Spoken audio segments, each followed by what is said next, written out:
And in this final session, we would like to discuss tools to ensure that AI applications will not leave some of us behind in a digital sustainable future. So, and we know we have all a lot of questions, and to help us answering them, we welcome back Stefan Larsson from the University of Lund, and that's in south of Sweden. I forgot to say that. The Danish people knew where Lund is. And we also have Anna Felländer, but you will come in a while after Stefan, and also Jutta is back online. So first to Stefan then, because you have, as we heard, worked with sustainable AI and looked ethical, social and legal challenges related to AI. How would you describe the situation in Sweden? Are there methods and tools for collaboration and inclusion that would work to identify, measure and govern risks for discrimination of persons with disability in AI applications? Well, I think I need to, those are broad questions. Thank you very much. And I have to answer first a bit in general, because the awareness around to implemented AI, for example, speaking of even, what's fair, what's just, how do you deal with things like discrimination, which is an already established thought with regulation already in place, but then you have developments of AI, data dependent. We heard Jutta talking about maybe from the bottom up approaches would be good. How do you collect data and stuff like that? So in terms of that broad general perspective, we're still pretty much in a learning phase, I'd say. For example, universities are not necessarily good at interdisciplinary research, because we are sort of designed into silos. So we have the lawyers over there, you have technologies over there, and humanities and social sciences are at different houses. So it's always like that. So you have to sort of readjust, find pathways, and we're still in that phase. But I think there are some good signs. For example, there's a big program funding interdisciplinary research called WASP-HS, and the H is humanities and S is society. And the WASP includes AI research. So basically making humanities and social scientists and lawyers and economists looking at, AI questions. That's like a first step. That's really good. But the institutional level also is sort of in a learning. While the government is funding AI research in a sense, you still have supervisory authorities, for example, the Equality Ombudsman in Sweden, doing a good job mapping risks of AI for discrimination, which is then a wide category, not yet specifically on disability issues, but discrimination. So that's a good sort of learning phase. I'm happy to contribute to that, but it still sort of speaks to me that while we sort of plot the issues, try to make people collaborate, interdisciplinary, but also between industry, universities, and the state, it's still a learning phase, right? And then now I haven't even begin to sort of be specific on disability aspects of it. I'm just talking about general fairness and discrimination as such. So I think we're still at that learning phase, and there's so much more to be done, I think. And lastly then, risks or measurements or like assessment tools, there aren't that many around, so I'm really glad that you're here, because that's one of the few. So I will just end with that. I mean, Anna has developed great tools. We will see more examples on it soon. We have collaborated on it partly too. We need more of those types of, measurement tools in a sense. Yeah, okay, thank you. And now I want to welcome Anna Felländer.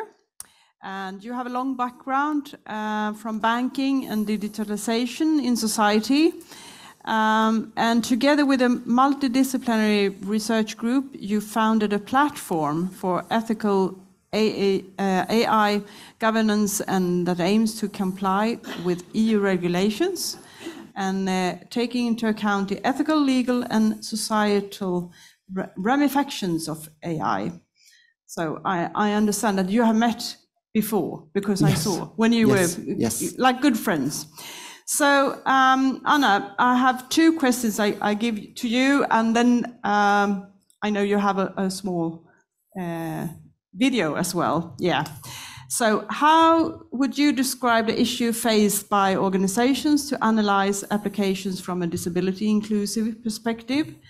And could you give us an example of how your platform works to identify and solve risks related to disability rights?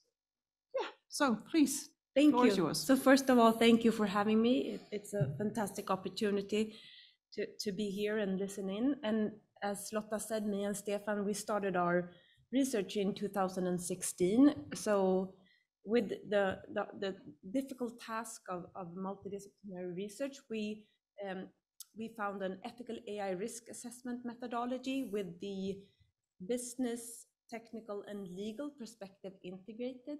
And as an economist, we had an approach of going from positive externalities from digitalization, the consumer surplus and the willingness to pay, that I get something for free that I actually want to pay for. The opposite was happening in 2016 when AI was being implemented more and more in large organizations, that we opt into something and then we get in return a new type of pollution, a digital pollution. So we exhausted the risk landscape with this integrated perspectives, and we found that the risk of privacy intrusion, discrimination, lost autonomy, social exclusion, and harm to safety. And we found that the root causes was due to bias in data, the bias of the creator writing code, and also misuse and overuse of data, and also immature data and AI, that there's no validation, go-to-market thresholds in the market right now. And the requirements for achieving responsible, inclusive AI is to have someone accountable, to have explainability and transparency. We talked about interpretation and a governance structure surrounding that. So the problems within organization is that there are tech silos that unintentionally they are actually making critical business decisions without having the tools to do impact assessment. So there are AI governance tools for fairness, explainability, but there's no ability to translate or align that with human rights or discrimination laws. Nor do they in the tech team know in the context where the solution is used. So that's why we did a platform for exhausting the risk landscape with assessment questionnaires, surveys, finding different perspectives of data bias, misuse, overuse, immature AI, and bias of the creator, to find the root causes and also to see the compliance to the upcoming AI Act. So it's an extensive methodology that has given us an insight engine. So we've screened more than 250 AI use cases. And I would like to demonstrate and give an example of a surveillance application for in educational environments. Starting with entering the platform, I think you can press play here, so we can say that we would create an AI use case, and that use case would be this surveillance in educational environment. And for example, we want to detect the risks both from a business, legal, and an IT perspective. So the risk, I'm going to read the questions here, and I'm going to stand up to, do you have a method for assessing ethical and social impacts, etc.? So the questions are answered in the entire AI life cycle, so in designing, in data collection, and in training the model, and also in implementing and validating the model. So for legal perspectives, do you have a process to ensure that the solution is not capitalizing on vulnerabilities? Can third parties report potential vulnerabilities and risks?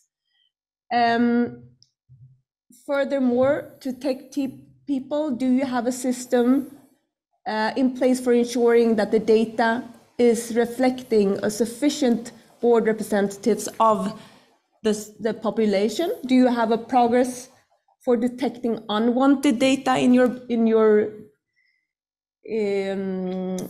data source? So you could see the ethical score here with the root causes and the requirements that you would fill and or not fulfill, and you would have also double click on these links to get to the questions to have a full risk analysis. But most importantly, you can have the recommendations. For example, that would be that you should ensure that you communicate to relevant stakeholders about on what biases and values your data was selected and processed. Also establish systems for ensuring that the data is reflective of sufficient broad representative of the population. And also when it comes to opportunities, more low-hanging fruits, verify that the user is informed in case of risk associated with integrity. Verify that you have established processes for third parties to report potential vulnerabilities and risks.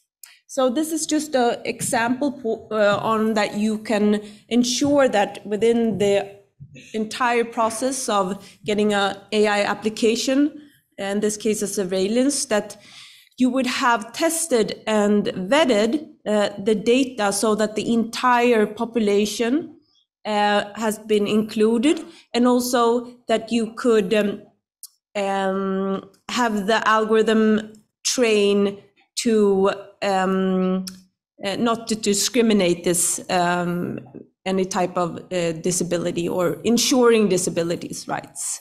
The most important thing is that you need to report, and you need to report by marrying together AI governance with ISO risk management standards for the AI Act. So that is how we orchestrate the tech, the legal, and the business part of an organization.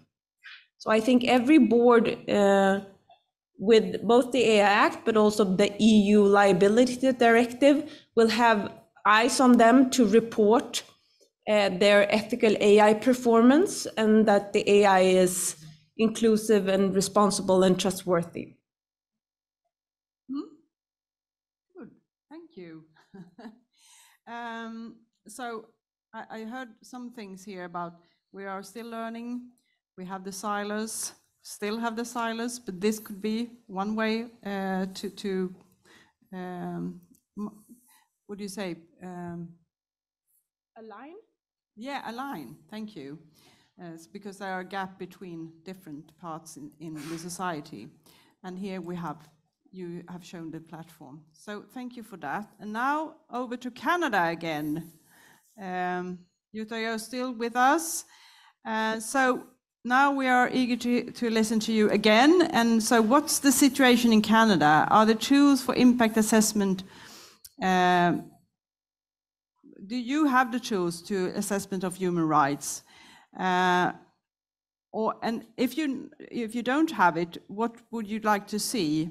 So please, what do you have to say to us now? I'm looking down, I don't know where to look. And thank you, Anna. Thank you, Anna, for your contribution to this. I still have a few worries, just as a commentary on the approach that you're taking. I strongly agree with the opportunity for being informed about the use of AI.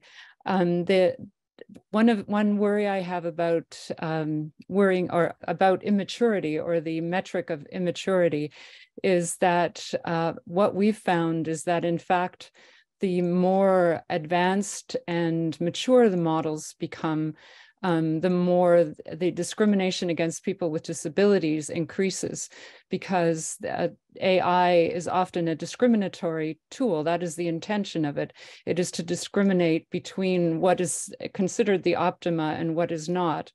One example that still exists is the example that I've used before of a automated vehicle test that we did with an unexpected situation, so this was for AI that was choosing what step to take within an intersection. And I presented a number of models with an unexpected person who was pushing their wheelchair backwards. They all chose to proceed through the intersection because they didn't recognize the intention. When they came back more mature with far more data, with greater training, they actually ran her over with greater confidence. So the immaturity issue, I think, is not something that is always helpful for people with disabilities, because it frequently results in greater discrimination. The other concern I have is voluntary reporting. We know with VPAT, which was the voluntary reporting platform in the US for procurement, where organizations were to report regarding accessibility. And one of the unintended consequences we saw there is that the organizations that actually knew more about accessibility were much more accurate in reporting issues. And so the procurement systems chose against them over chose the ones that were less informative and less accurate in their reporting. So that I think your tool has the potential to be really helpful. But there are a number of things to think about in its application. Now turning to Canada, we're learning from the debate regarding EU laws and standards, and we've been watching things like the GDPR and the reaction to it and the immersion of things like explainability systems. And right now we are preparing a draft or seed proposed AI standard for the Accessible Canada Act. This will ensure that people with disabilities can play an active role, not only in using AI systems, but in creating and implementing AI systems.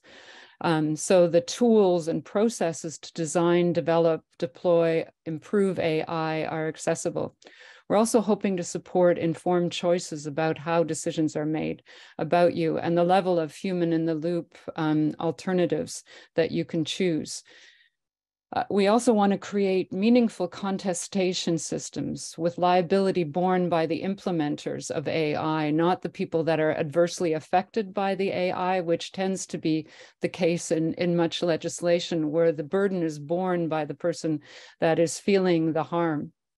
And we're concerned about the viability and precarity of parallel systems. AI decisions, where the AI decisions are going to be more convenient, faster, and the human decisions, which will be slower and less convenient. We're hoping to create equivalence requirements that say, if someone chooses not to be decided about by an AI, that they will receive equivalent services.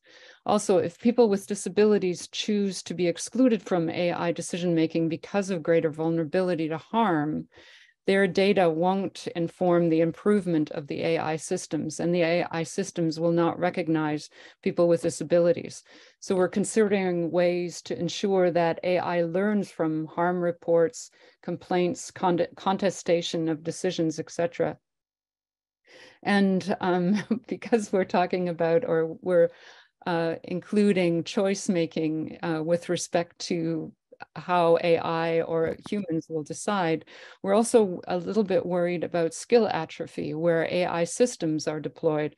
If you ask for a human decision rather than an AI decision, will there be humans left to make the decision? And will this mean that you have a longer wait time or poorer service if there are humans? Might it be possible to also, from a positive perspective, divert human experts to learn more about different needs than the usual?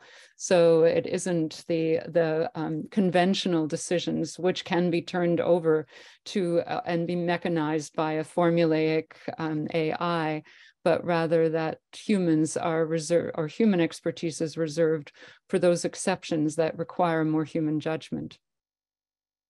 I have more to say, but I'm not sure how much time. Can I comment? Yeah, a quick comment on that one.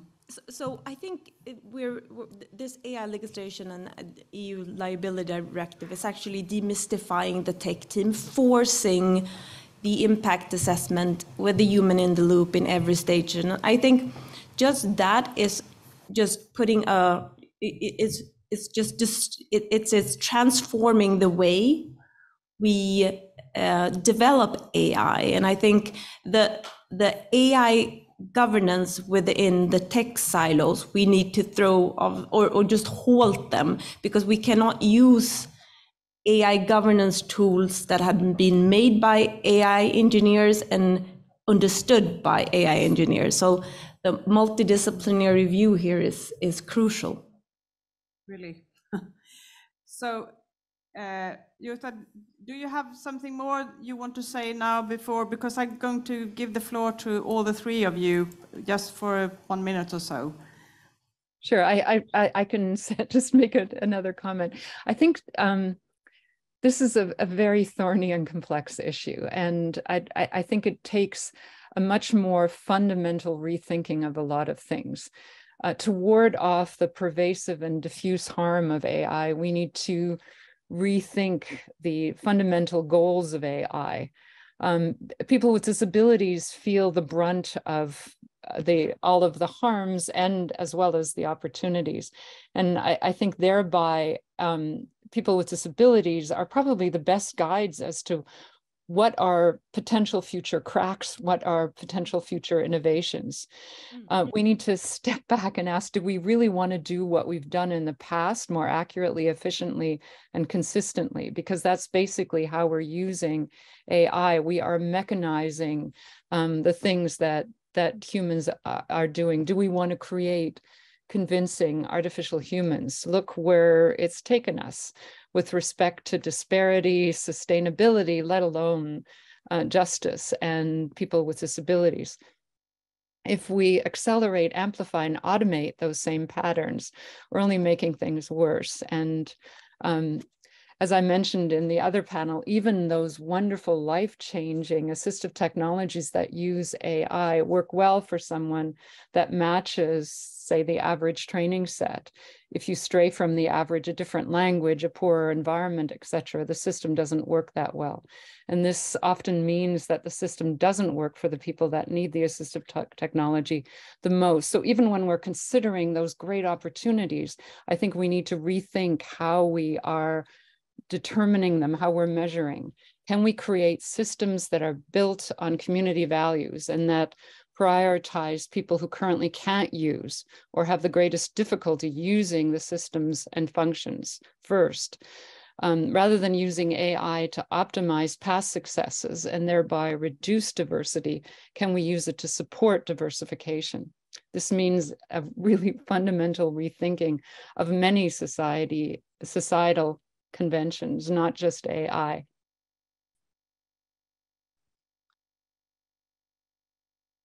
Thank you very much. I just thought you were frozen, but you just been quiet. Yeah. Oh, so, did you not? Oh, sorry. Okay.